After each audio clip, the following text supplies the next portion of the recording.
Hi, everybody. Thank you so much for joining today's webinar. We'll give folks just a few more seconds to trickle in from the waiting room before getting started.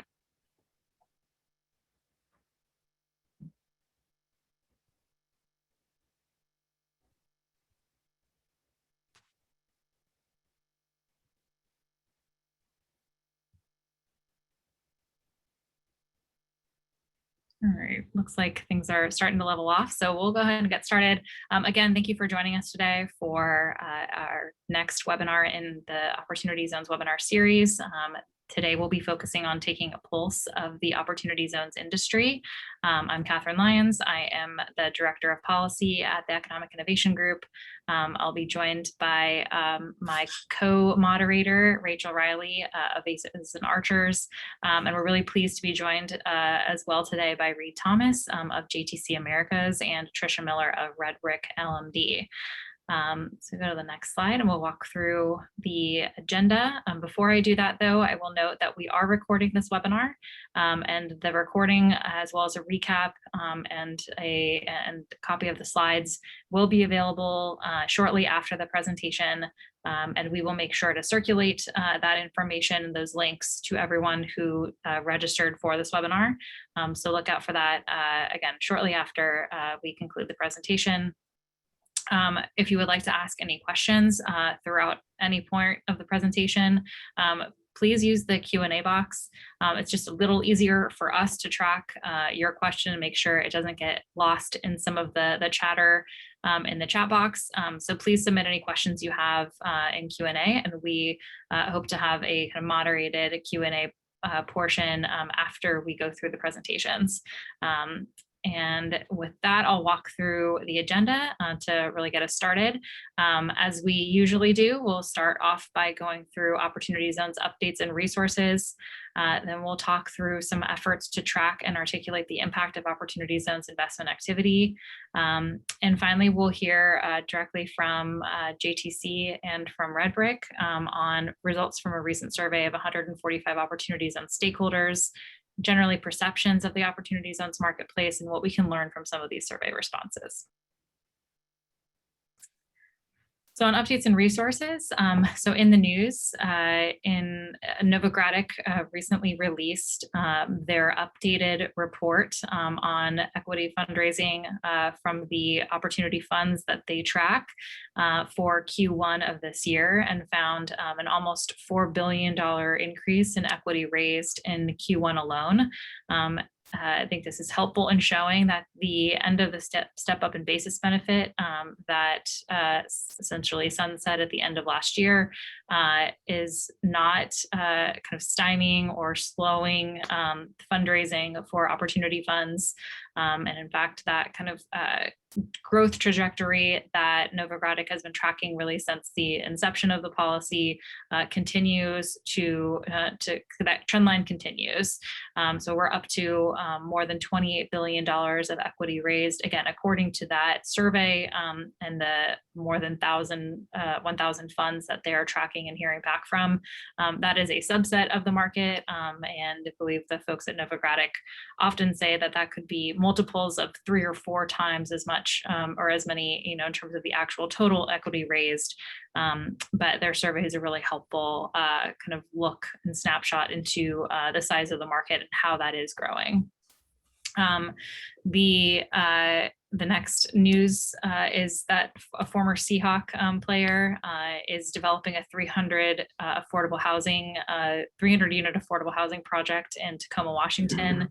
A great example of, again, a really kind of community-oriented project. I believe most of the units will be affordable, or there's kind of an affordability component to that project in Tacoma, Washington. Another resource, we joined Opportunity DB and OZ Works Group in participating in an event they hosted on how to advocate for Opportunity Zones improvements.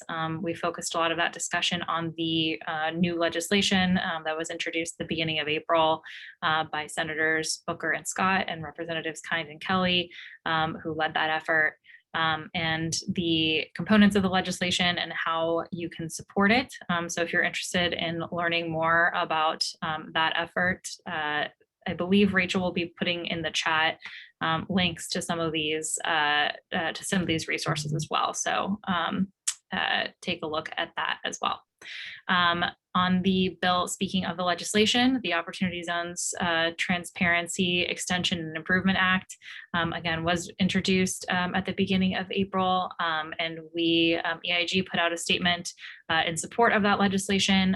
Our statement also kind of summarizes some of the provisions that could be a helpful resource as you're seeking more information about how to or what is included in the legislation. That press release is a good place to start.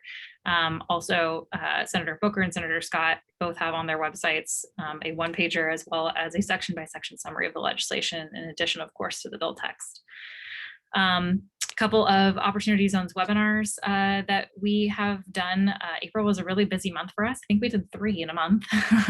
And so including a couple that were recently posted, one from later in the month was our Opportunity Zones strategies that support early stage businesses. We had the folks from Generator based in Colorado and their Opportunity Zones Accelerator come on and talk about the efforts that they're pursuing to support Opportunity Zones businesses and investments into those qualifying businesses. So encourage you to watch that if you're interested in that part of the market. And then we also did an analysis of the legislation and had the staff from Senator Scott's office join us for that and provide some Q&A too. So hopefully that is a helpful resource, again, as if you're looking for more information about the legislation and what it would do and what it includes. All right. So, just to set the scene a little bit more for our conversation today, I wanted to just walk through a few of the efforts to quantify and map Opportunity Zones activity and really understand stakeholder sentiment, since that's what we'll be talking much more about in the next portion of the agenda and those presentations. So we'll start by, I mentioned the Novogradac Opportunity Zones investment reports and the survey that they regularly conduct of the funds that are on their directory. They've really been doing that from the very beginning and continue to do so. Again, a very helpful understanding of at least a subset of the market and what we're seeing over in terms of equity raised from opportunity funds that they're in touch with. Our own Opportunity Zones activity map is hopefully a helpful resource for everyone as well. It is a curated list, so it is not comprehensive, but rather a curated list of investments, funds, and initiatives happening all across the country that we think are important for the greater public to know about. Projects that should be, or initiatives or kind of fund models that we think are worthy of scaling or highlighting at the very least, so folks who are interested in pursuing similar efforts can kind of learn from activity that's already taking place. You can search by state, by congressional district, by various focuses of a fund or a project. So there's various ways to filter that information. Hopefully that is a helpful resource. The White House Council of Economic Advisors under the last administration put out a report on the impact of Opportunity Zones and that initial assessment. Again, it came out in August 2020. So looking at some of the earliest data, that was where they found, or in that report, they found that, or estimated that $75 billion of equity had been raised through the end of 2019. I think, again, if you take some of the Novogradac estimates, that seems to be kind of about on track. So that's if you've heard that estimate kind of said before, that's the source of that. In April of 2021, and actually just last month as well, a couple of researchers from UC Berkeley who also have access to data through their affiliation with the Joint Tax Committee They put out a report on the neighborhood level investment from the U.S. Opportunity Zone Program Early Evidence. So they first looked at least electronic tax filings from 2019. They're updated to that report, looked at tax filings from 2020. So it is, again, partial data, but it is probably the most comprehensive report, or at least comprehensive data that researchers have had access to in order to assess the program. Again, from its earliest days. So we put out a analysis, or kind of our perspective on some of the findings from that initial report. And we can also include in our recap of this conversation that we'll send around afterward, the link to the updated 2022 report as well. And finally, and this is where I will not spend too much time on this, because we'll be getting into a lot more of the details later in this conversation, but JTC Americas and Opportunity DB surveyed Opportunity Zone stakeholders, the results of which we will talk about shortly. So with that, I'll turn it over to Rachel. Yeah, thanks, Catherine. And as Catherine mentioned multiple times, these pieces of, trying to understand the marketplace, understand marketplace activity and sentiment have been critical in providing insights to what's happening. However, it would be great to have just a comprehensive, unbiased data set of all activity. And that is really what is being proposed in the new Opportunity Zone legislation, in addition to some analogous community measurement requirements. So we wanted to just go through those really quickly for folks who aren't familiar with, number one, the reporting requirements, and then these community measurement requirements. If folks have joined us before, we've gone through what's in the Impact Act, but there's been a lot of questions or what was in the Impact Act and now adopted in the new OZ legislation. But there's been a lot of questions around how burdensome these requirements would be for opportunity funds who are already filing with the IRS, as well as investors who are already filing with the IRS. So what we did was we dove into some of the requirements, or all of the requirements that are listed in the legislation, and wanted to provide those just to give you insight as to, per this current version of the legislation, what would be required if it was enacted in its current form. We can go to the next slide. So there are a few requirements. Most of the requirements, I would say, lie with the QOF, so the Qualified Opportunity Fund. And it's all information that they would typically have anyway, and very little information that they would actually have to go seek from their from the folks that they've invested in. So those businesses and businesses that are investing in properties. So number one, really easy identifying information about the QOF: name, address, taxpayer, so the TIN of the QOF. Questions about whether the QOF is organized as a corporation or partnership, the total value of the assets held by the QOF in that reporting year, in that tax year, and then the value of all QOF property held by the QOF. And then there's, per investment, they're requiring some additional information. So similar identifying information, the NAICS code for the investment, just so they can understand how money is moving to certain sectors, the census tract, so they understand where the money is going, the amount of investment that they're making for these investments. And this is, again, on each investment. The value of tangible property held by their investee, the approximate number of residential units for real property, if applicable, and then the approximate number of full-time employees where they've made this investment. And this will be numerical ranges, so not necessarily head counting. And I do think that this is kind of the one requirement that maybe you wouldn't otherwise know, but would have to go out and get that information. And then with respect to the items of QOZB property held by the QOF, the NAICS code, again, census tract, whether the property is owned or leased. So they want to get an idea about ownership.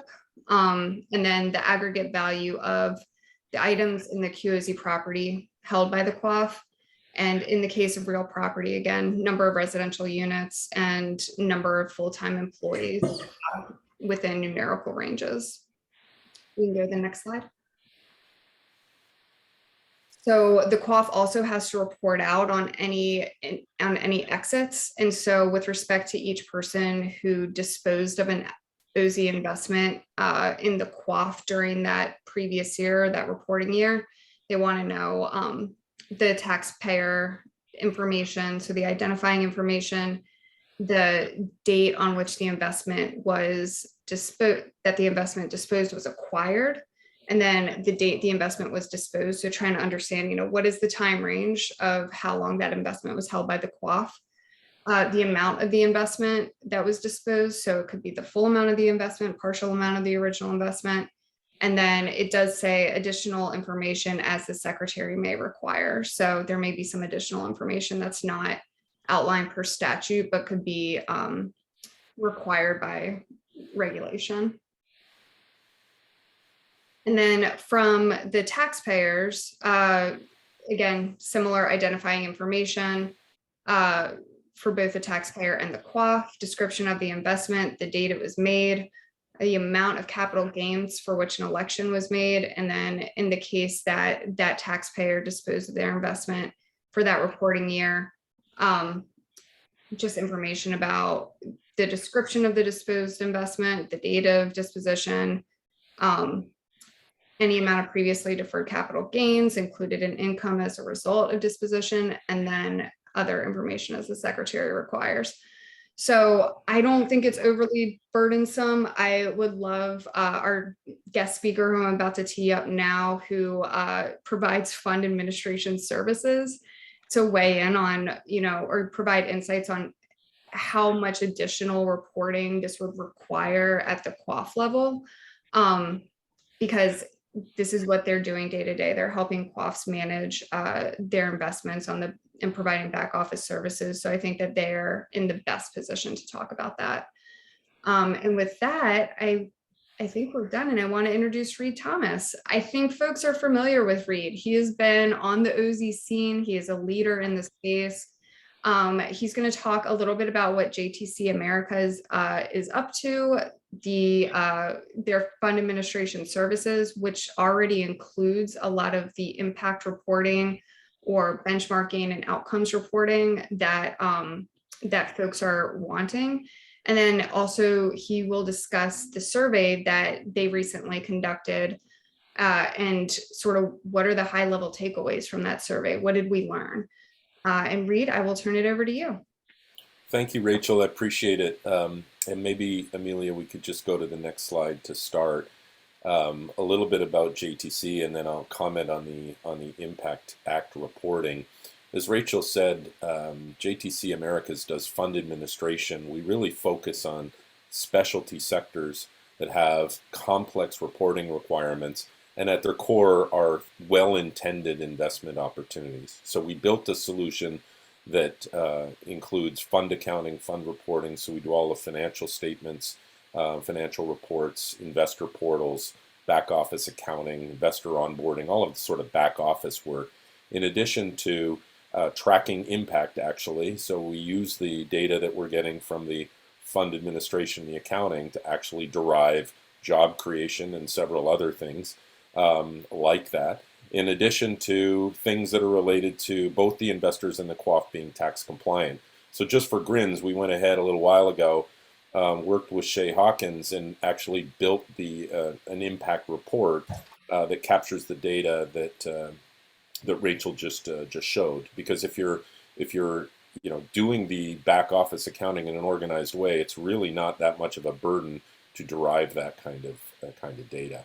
But JTC more broadly, aside from JTC Americas, you can see on the slide, is a much larger company. We're traded on the London Exchange. We have about 1,200 employees or so in 23 countries. I think what's interesting to this group perhaps is half of our business is private client, private wealth, and so we are connected to investors that might be seeking to make investment.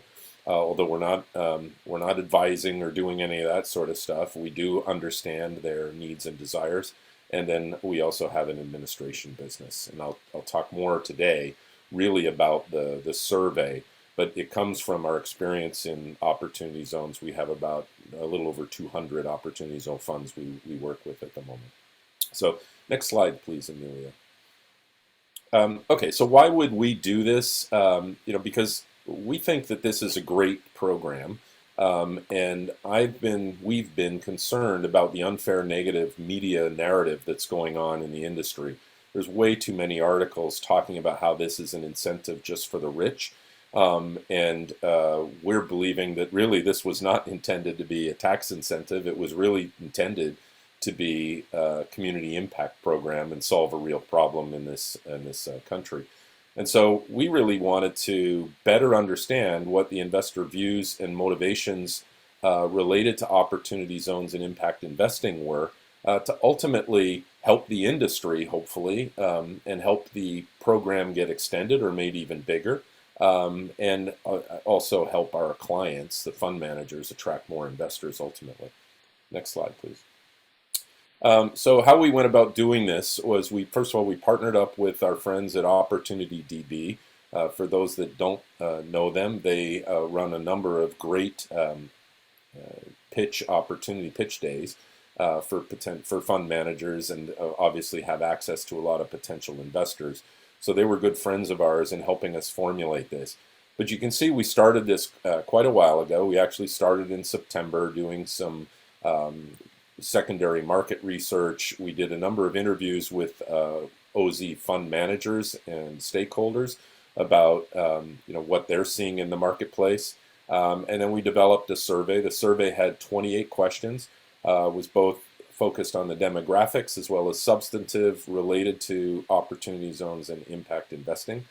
We pushed out the survey towards the end of last year. We had 145 complete responses, which our research firm tells me it makes it statistically valid.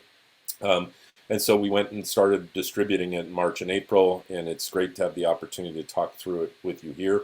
I will go kind of quickly because there's a lot of information to share, but I think Rachel said the slides will be available. And we'll happily answer any questions you have. You can connect with us after if you like. So the breakdown of the respondents, you can see how it breaks down here.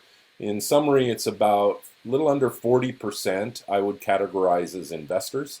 About 30% would be on the fund sponsor side, and then the rest were sort of industry service providers or experts. Next slide, please.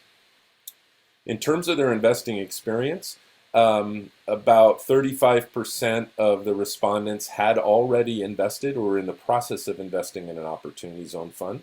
As we go through this deck, we'll call those current or past investors. 42% had not yet invested to date, but were considering investing. We'll call those aspirational investors. And then 23% had not invested before. A good number of them, you can see on the top right, have invested in more than one fund. And good news for everybody in this industry, more than half are probably likely to invest again. So good news for everybody here. Next slide. If you look at the average investment of capital in each fund, you can see it's less than $500,000 is where most of the capital, the ticket size, if you will, is being made, which I think is smaller than perhaps many folks would have thought. There's certainly funds that have success attracting larger ticket sizes. But again, counter to what might be the narrative in the media about how this is a program for only the super rich, maybe that's not entirely true, as there's many more smaller investments, smaller investors involved in the program than that statement would lead you to believe. Next slide, please. Overall, the program's perceived to be very well received. I missed a couple of labels on here. The dark purple is, in answer to the question, strongly positive, and then the pink is mostly positive. And so this is interesting because Perception is very positive about opportunity zones, but you can start to see a difference between current and past investors, aspirational investors, and non-investors, right? The further away you move from folks who have invested already, the less positive the perception becomes. So let's move again. I think we asked generally, what is the perception? You describe what opportunity zones mean to you, and you can see here that a good portion of them say it's equally advantageous to communities investors, so that's a good thing. Next slide. But when you start to break it down, this is again where you start to see differences. It's an equally advantageous solution for communities in need and wealthy investors. Yeah, sure. Those that have invested before would generally say that. But when you look at a tax break for a wealthy, those who are aspirational investors who have not invested in the program tend to view it more negatively, and that they view that as the primary benefit of the opportunity zone initiative. Next slide, please. Okay, and then when you look here, what is the most compelling motivation for making an investment? Again, you can see how it's broken down by types or category of investor again. Even in current and past investors, notice that return on investment is number one. Measurable impact on community is number three. Number two. Tax benefits, number three. But when you look at those that have not yet invested, a much heavier emphasis towards impact investing starts to show up. Next slide, please. What kind of investments are beneficial? This is interesting because I think it's evenly split. This is consistent with what we've seen, and I think the Novogradac data also supports, is that the vast majority of activity is still in real estate. In fairness, we've seen about 50% of all projects coming to market now have some operating business component to them, but the vast majority of the capital is flowing into real estate projects still at this point in time. And I don't necessarily think that for money, this is just my personal opinion, for the program to be deemed successful, I don't necessarily think you have to see this huge investments into operating business.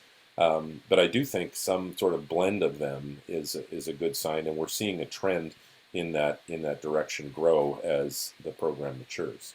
Next slide, please. Okay, what are investor motivations? A little bit about, is the incentive helpful? You can see most are in agreement, saying OZ investments are enough to make me consider investments that I would not otherwise make. And some even say OZ incentive is enough that a project or fund that would not otherwise work seems attractive. This is helpful information, I think, in terms of how, as an industry, we should be communicating and promoting this program, because this is very powerful statements, right? Often we'll hear our government representatives talk about sort of the but-for test. This goes to that point a little bit, suggesting that the OZ incentive is stimulating these investments that might not otherwise have happened or have happened in the same way. Okay, next slide, please. Okay, so this is one that gets a lot of controversy, and I find it fascinating. If you look here, the current and past investors and aspirational investors both say, in the majority, that they would be willing to take a lower financial return if they were investing in a good impact project. Now, I don't think you necessarily have to settle for a lower return if you're investing in an impact project, and I think Tricia will prove that out. But just the same, there's a willingness of folks to do that. And I challenged our research team when they told me this to let's dig down by current and past investors versus aspirational investors. Because it's pretty easy to say you would do that if you haven't yet invested in an opportunity zone fund. And so that bears itself out a little bit true here, where the aspirational investors, in a greater percentage say they'd be willing to accept a lower return. But just the same, remember, this is statistically valid. There's only over half of the current investors have said that. On the slide, on the chart on the right, if you dig into that, you can see the percentage range of reduction that those investor categories claim to be willing to accept. So the dark blue are current and past investors, and so that sort of stops at up to 25% less they would be willing to take. But in general, sort of somewhere between 5 and 10% less seems to be okay, whereas the aspirational investors are a little more ambitious. But again, yet they haven't made those investments. But it does cluster around that number. And I emphasize again, it doesn't mean OZs have to be lower return investments. I don't think they have to be at all. But this says something about investor motivations and the character and the desires, or what's the motivations of who these investors out there might be and how we might want to start to market to them. That's what I find really, really interesting here. Next slide, please. So this gets to that a little bit more. Okay, so you know, how did the perception of these investors actually get formed? And you could start to see what folks are saying their biggest influence, what's formed their perceptions of it. And a lot of it, just on the chart on the left, sort of publicly available information, which is a large part of it. If you look at on the right, you know, conducted my own research, news media, my firm had previous experience. You know, making a query to fund managers is sort of at the bottom of that list. So what this is saying is people are interested in learning more. They're out researching it. There's public information out there. So, you know, one of the things I said up front that we're passionate about is how do we help shape that narrative to get the right kind of messaging across in a positive way. Because it seems that the investors are interested, the non-investors are looking for ways to make investments that have a positive impact. That's what it seems. The narrative generally in the industry has been negative. If you look across what the big newspapers tend to publish, or the big article by the Brookings, or the book by the Brookings Institute, right? Only the rich can play. That kind of messaging is what investors are running into first. So we have an opportunity as an industry to help shape that and drive more investment. Next slide, please. Yeah, so point here is there's an opportunity for fund managers to communicate more proactively with investors, and I think it will be well received. This pie chart sort of talks about when a fund manager spoke to an investor about the impact benefits that the fund actually had. And you can see that there's not a huge percentage that are getting that kind of information up front. And I've heard that the reason this happens sometimes is because there's this natural connection between, you know, impact investing and perceived lower returns. So some funds don't want to talk about impact, or are hesitant to talk about impact because they think it might form that perception in the minds of investors. That's been sort of, I think, some funds are operating that way. What this research is sort of showing is that it might be beneficial to move that part of the conversation up earlier to actually attract this category of investors. Next slide, please. Okay, so I just summarized this, so let's go to the next slide. Yeah, same thing, one more. Okay, so this speaks more to, I think, some of the stuff as an industry we might want to think about. You know, if you look at the familiarity between impact investing and the OZ relationship, you know, when you get, even in the current and past investors scenario, you know, the majority at best are somewhat familiar with that relationship. Opportunity Zones is an initiative that got created to help these underserved communities, right? That's the whole reason this initiative exists. And so it's odd that such a large percentage doesn't connect those dots together. And so it's something we need to do as an industry. I've been talking lately about, well, a lot of folks will describe opportunity zones as a tax incentive. And while it certainly is a tax incentive, maybe that's not the best way to talk about this, because that's not why it was created. The tax incentive was only implemented, right, in a way to incent movement of capital into these distressed communities. So I think as an industry, this sort of stuck out at me as something that we can really work on. Okay, let's go to the next slide. Okay, so this is sort of the last chart, and then a couple takeaways for you. If you just look at the number of current investors that are likely to invest again, it's over 70%. And so I think that's exciting. There's been some concern about investors now that the step up in basis element has expired, that, okay, maybe investments will drop off. We certainly haven't seen that in terms of the fundraising our clients are doing, and this would support that there's still demand out there from investors. Okay, let's go to the next chart, please. Okay, so just a summary of the takeaways. I think, first of all, what our survey we think showed was that investors have a very, very positive impact of opportunity zones, but they don't get that opportunity zones are linked to impact investing like they probably should, given that opportunities were created with that goal in mind.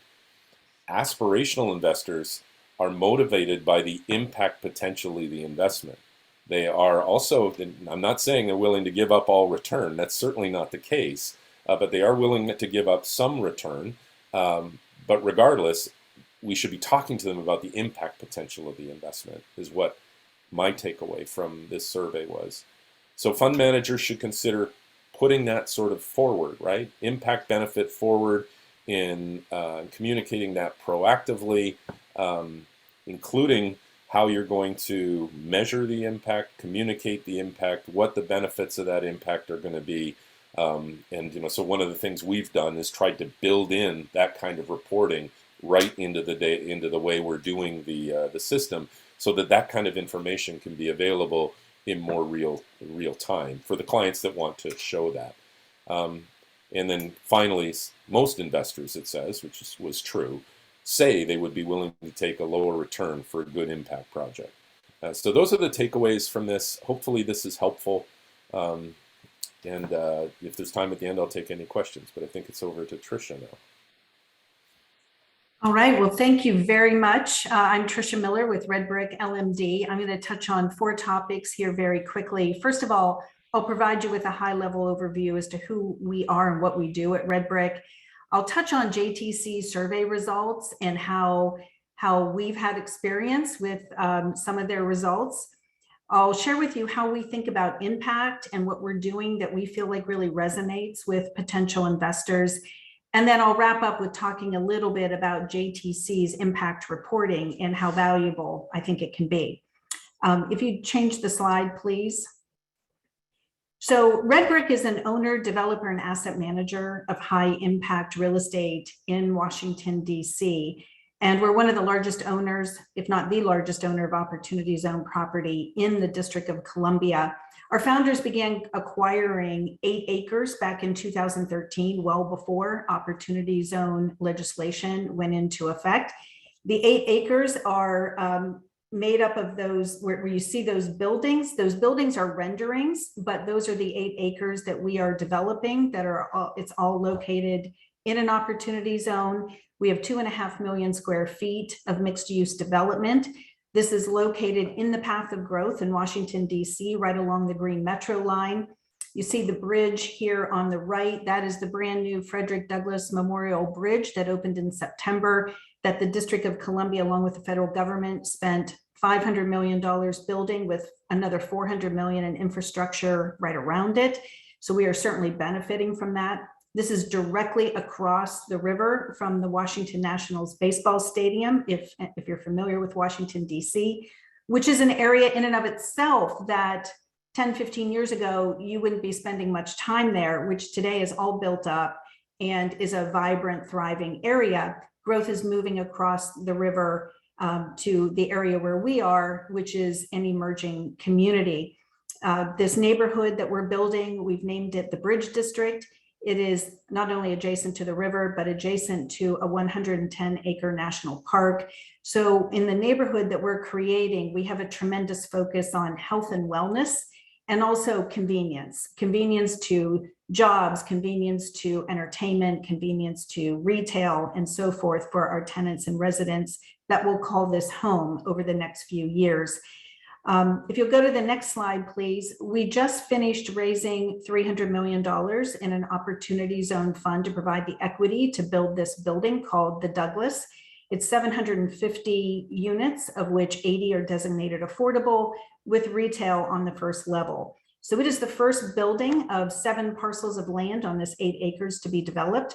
We will be launching our next fund here shortly that will provide the equity to build the building directly across the street on the left there, where it is currently graded out.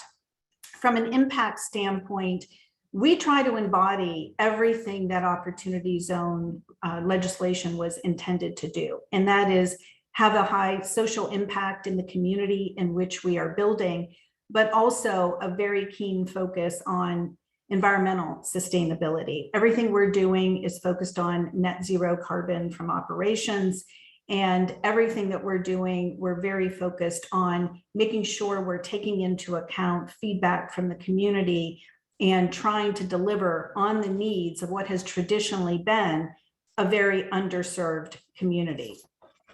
When you think about the survey results that JTC and Reid just shared with you, first of all, we have found that it isn't, opportunity zones, aren't just for the wealthy. We've had everything from $100,000 investments made to $10 million plus investments made. It has really run the gamut.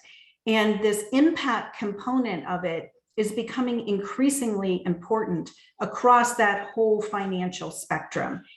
Certainly, there are some investors out there. I had somebody say to me in January, just give me a great return. I'll do what I want with the money in terms of having an impact. But those people are really the exception anymore. More and more people that we are getting in front of and investors in our funds want to have both an impact as well as good returns. And we believe, just as Reid said, both can be delivered to investors. It's interesting when you sit down with various investors and what their perception is, and you ask questions.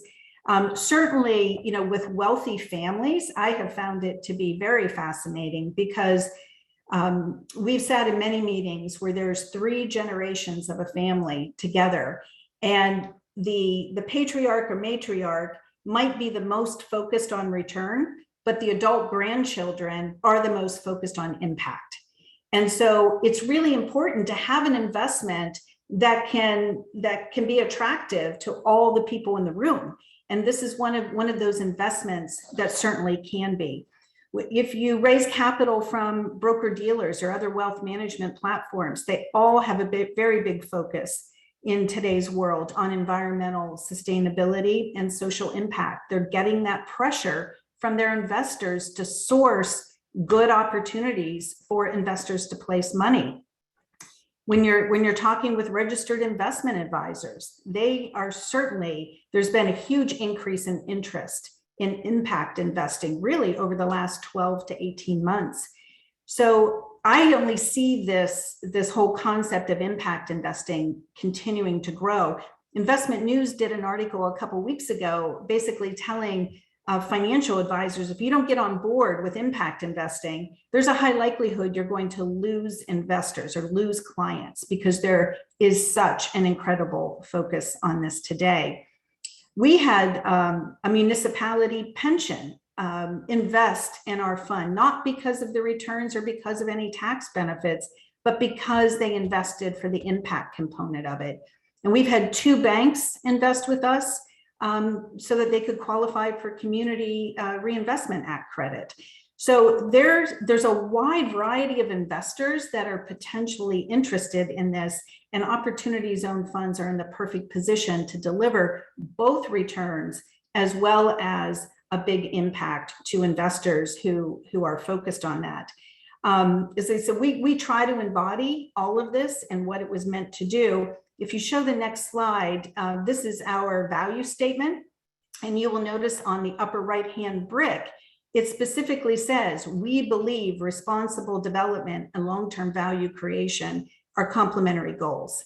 And that is in all of our materials. It is something we articulate out of the gate when we're talking with investors.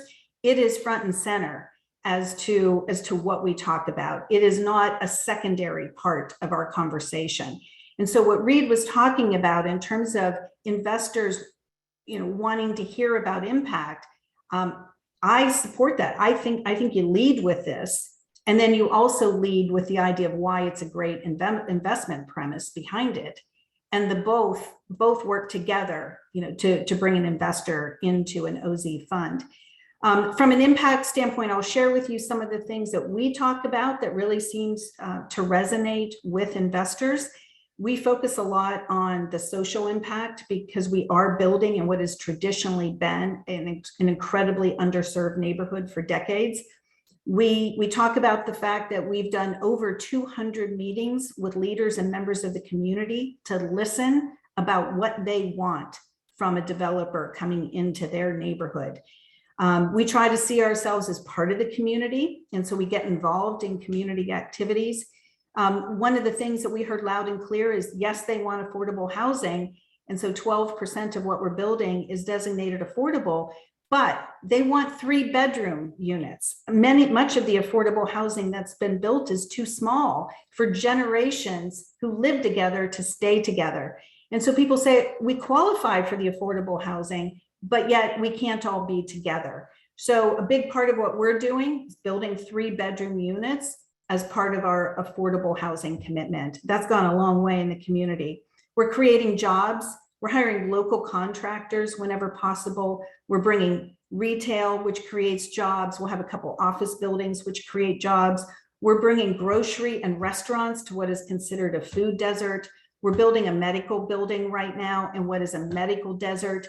These are all things that are really, really important to underserved communities.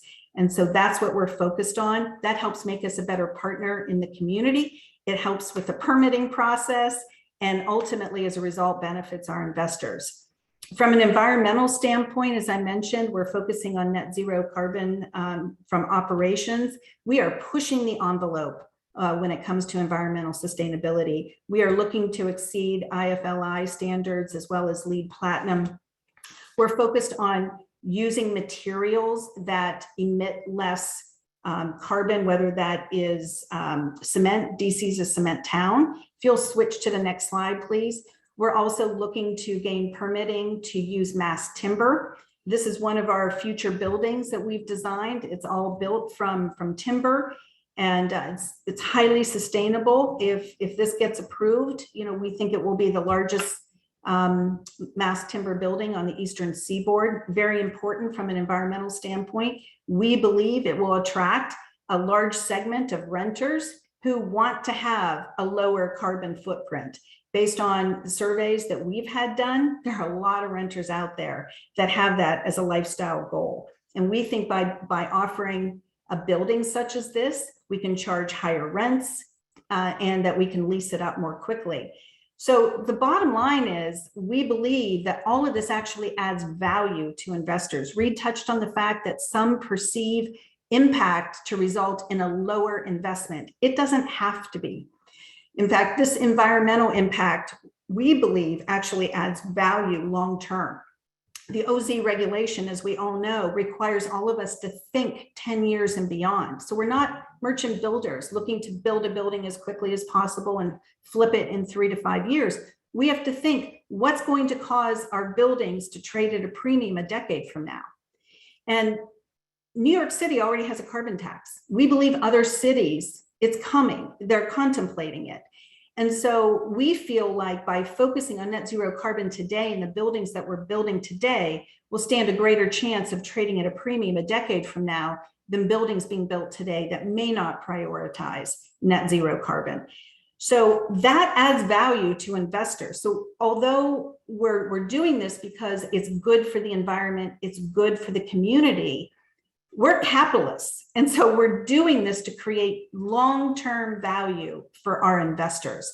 So that's why we believe to our core that the two are complementary goals. Long-term value creation, responsible development actually go hand in hand. It's a very powerful message to take out to investors. I'll just wrap this up by talking a little bit about JTC and how impressed I am with their ability to report on impact and how I think it can help your business. They provide a portal. It's a tool which measures and reports on impact, on outcomes related to impact. They use InPlan, and it focuses on 4 primary categories: job creation, labor income generated, business tax, and change in GDP. And then beyond that, they can customize certain factors that might be specific to your particular property, which then they can produce a report for you to be able to show potential investors the impact that you're having, both from an environmental standpoint as well as a social standpoint. And I just think with where we are with opportunity zone legislation, this is critical that all of us embrace this idea of reporting outcomes. We are having a very, very important outcome. It's just we've got to get the word out there, the positive impact that opportunity zone regulation is having. And I think JTC is well positioned to help us do that as an industry. So with that, Catherine and Rachel, I'm happy to turn it back over to you and potentially take any questions. Yeah, thank you so much, Reid and Trisha. As you all were both talking, I was doing my very best to kind of come up with what is the summary here? Like, what are the key takeaways? And I know you both did such a strong job of identifying those, but I'll tell you what I think, what I took away from the conversation, and then also encourage folks to enter any questions in the Q&A box, because we do have about 5 to 8 minutes left for Q&A. So what I took away is that a lot of times fund managers are hesitant to talk about impact as far as their pitch to investors, because they feel that investors will immediately associate that with lower returns or concessionary returns. So they often don't talk about impact because for a long time, impact investing, especially on the debt side, not the equity side, was associated with concessionary return products. However, based on a lot of the research that Reid has done, but also Trisha's experience with investors, there are investors looking for impact investment opportunities. However, the problem is that they may not be looking at OZ investment products or opportunities because many are often relying on their own research to better understand opportunity zones and those investment opportunities. And they're running into reports or news articles that have generally a negative narrative about the policy. And so I think it makes the case for this sort of uniform reporting regimen that has been offered as in the most recent OZ legislation, because I think we need informed investors if we want to better engage the sort of impact-oriented marketplace. And fund managers that are seeking capital or just wanting to retain investors should be proactively engaged in storytelling, and specifically storytelling that is using data points to demonstrate the impact of their investments. And to Trisha's point, I think as we move forward, just in general, the investment marketplace, the extent to which you're engaging the community, incorporating sustainable features into your investment, the better the investment is going to look to potential buyers at the end of the investment period. So it's kind of a win-win, and you should be doing it anyways.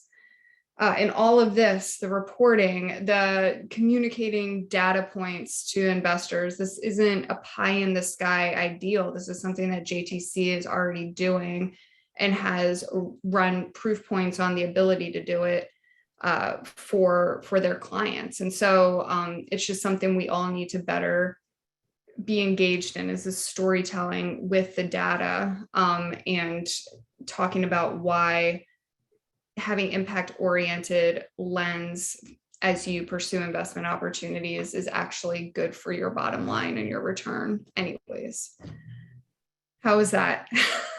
That's It's a perfect. good summary. I want everyone to know I was literally writing. That wasn't Perfect. canned, but my background is in impact investing, which is why I'm so passionate about it. Okay, so we do have questions, and I haven't viewed these. I'm looking at them now for the first time. The first question is from one of my favorite people, Sarah Brichto.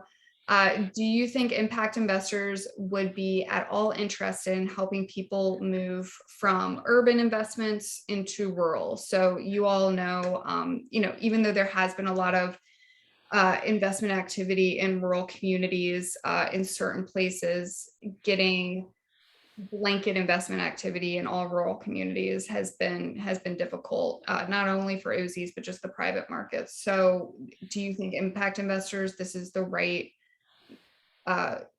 market to target? I think Tricia should go first. She's got a good perspective. Well, if Reid's survey is in fact how people think, where they're willing, to put impact before return for many of them, then yes, they should be willing to do that. I'm not saying you're getting a bad return in a rural area. All I'm saying is there certainly is an inclination among investors to want to invest in certain markets based on the economic trends that are evident to them in certain markets. And so I think we as an industry probably have to get better at articulating why somebody should look at a rural market that maybe isn't coming to the top of the list of where they might be as inclined to invest. I'm sure there's a case that can be made for just about any rural area in this country. And so that needs to be articulated very clearly, very concisely, and help people understand how they're having an impact and can generate a return. I'd put it in the same category as, maybe some of the challenges that we saw early on in the opportunity zone space, where, we saw a huge influx of project activity in sort of the traditional markets. And as time has progressed, we're starting to see more and more investment opportunities in the center of the country and sort of non-traditional real estate markets. And I think it's to what Tricia's saying.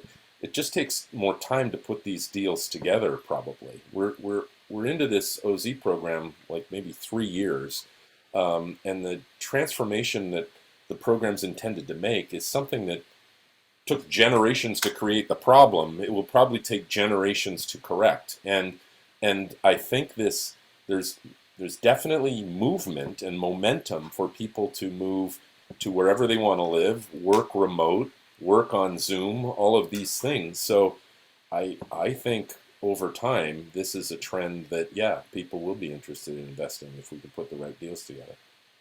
Yeah, and I think it goes back to this whole fund managers doing a good job around storytelling and explaining their investment thesis. I think of 4 Points Funding out in Colorado, who's doing investments into gateway communities, and they explain very well, the rationale behind why this is a good investment, period, but then also the impact behind it because they know their market. And so I think it's, again, having more fund managers be explicit about their investment thesis and how it's creating impact.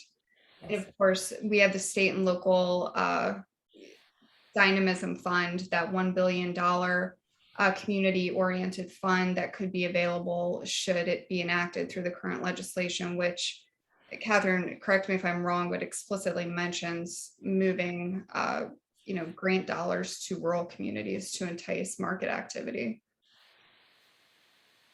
Catherine says yes. Okay. My nodding head, that's correct. We have 1 more minute, and so we're going to try to squeeze a question in. So the second question here is, will the enhanced OZ proposals offer an alternative to the concerns of 1031 exchange possibly going away? And Reid, am I correct in that JTC manages 1031 funds as well? So maybe Yeah. you have some insights here. Yeah, we do. We act as a 1031 qualified intermediary and have been for quite some time. We actually started in the business right around the financial crisis when we realized qualified intermediaries were gambling with other people's money. So we built a tech platform to sort of monitor it. But anyway, in terms of 1031, I'm not sure that the enhanced OZ proposals, I mean, certainly don't alleviate the concerns.